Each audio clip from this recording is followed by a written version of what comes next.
ሊያደርሰን በቀጥታ መስመራችን ይገኛል። እንደምን አምሽታል ተመስገን፣ መቀጠል ትችላለህ።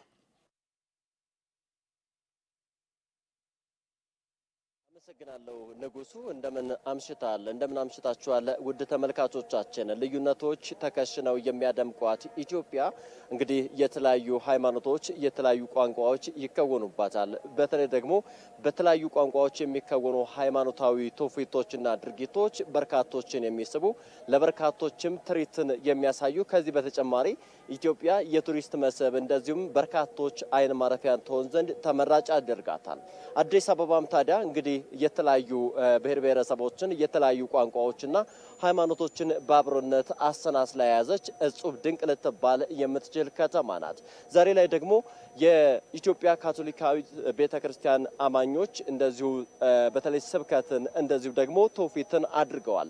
ታዲያ በዛሬው ስብከት ስለ ሀገር ተጸልየዋል። አጠቃላይ ሀገር አብሮነቷ የጸና ሰላሟ የተረጋገጠ ዜጎቿም ጥሩ ባህል እንደዚሁም ደግሞ ሃይማኖትን በአብሮነት እንደዚሁም ደግሞ በህብረትና በትብብር የሚሰብኩ በዛ መንገድም የሚቃኙ የሆኑ ዘንድ እንግዲህ ሰፊ እንደዚሁ ስብከት ሲከወን ነበር። በተለይ እንግዲህ በወንጌላውያን አማኞች አብያተ ክርስቲያናት እንደዚሁ ከግርሃም ኢቫንጀሊካል ቸርች ጋር በመተባበር እንደዚሁም ቅንጅት ነበር ይህን ፕሮግራም ያደረጉት። በተለይ ደግሞ ኢቫንጀሊካል እንግዲህ በርካታ በኢትዮጵያ ከዚህ ቀደም በርካታ ጊዜ ለ40 ያክል ጊዜ ወደ አዲስ አበባ መምጣታቸውን እንደዚሁ ዛሬ ሲነግሩ ነበር። በተለይ ደግሞ የቤሊ ግርሃም ልጅ ናቸው። እንግዲህ የቤሊ ግርሃም ልጅ በተለይ የራሳቸው እንቅስቃሴ ያደረጉ በተለይ ደግሞ ሃይማኖቶች የጸኑ የሃይማኖት መከባበር እንደዚሁም ደግሞ የአማኙ ህብረት እንደዚሁም አብሮነት ይጠናከር ዘንድ በርካታ ስራዎችን ስለመስራታቸው እንደዚሁ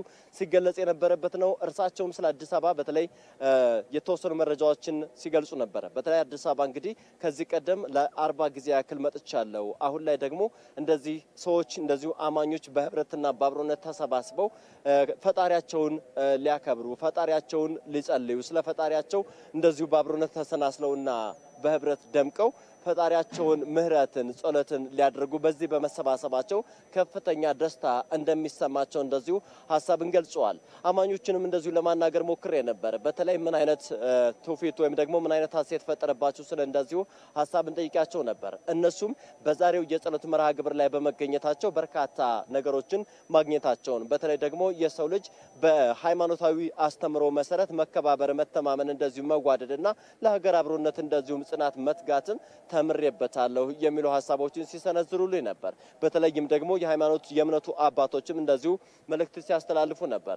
ኢትዮጵያ በርካታ ቋንቋዎች በርካታ ሃይማኖቶች ያሉባት እጹብ ድንቅ የምትባል ሀገር ናት። ታዲያ ሀገራችንን ማጽናት ሰላሟን ማስጠበቅ ከዚህ በተጨማሪ የሃይማኖት መከባበርና መተባበርን ማሳየት ከምእመናኑ ይጠበቃል። ሁሉም ያው የአሰባበኩ ወይም ደግሞ የሚረዳበት መንገድ ሊለይ ቢችልም እንኳን ፈጣሪውን መገዛት እንደዚሁም አብሮነትና ፍቅር መስበክ ደግሞ የሁሉም ሃይማኖቶች መገለጫና መለያ አንኳር ነጥብ ነውና ያንን ፍቅር መስበክ ያንን ፍቅር ማስፋት እንደዚሁም በዓለም ልጆች በሰው ልጆች ዘንድ ፍቅር ይሞገስ እንደዚሁም ደግሞ ይሰበክ ዘንድ መስራት ከምእመኑ እንደሚጠበቅ እንደዚሁ መልእክትን ያስተላለፉበት ነው።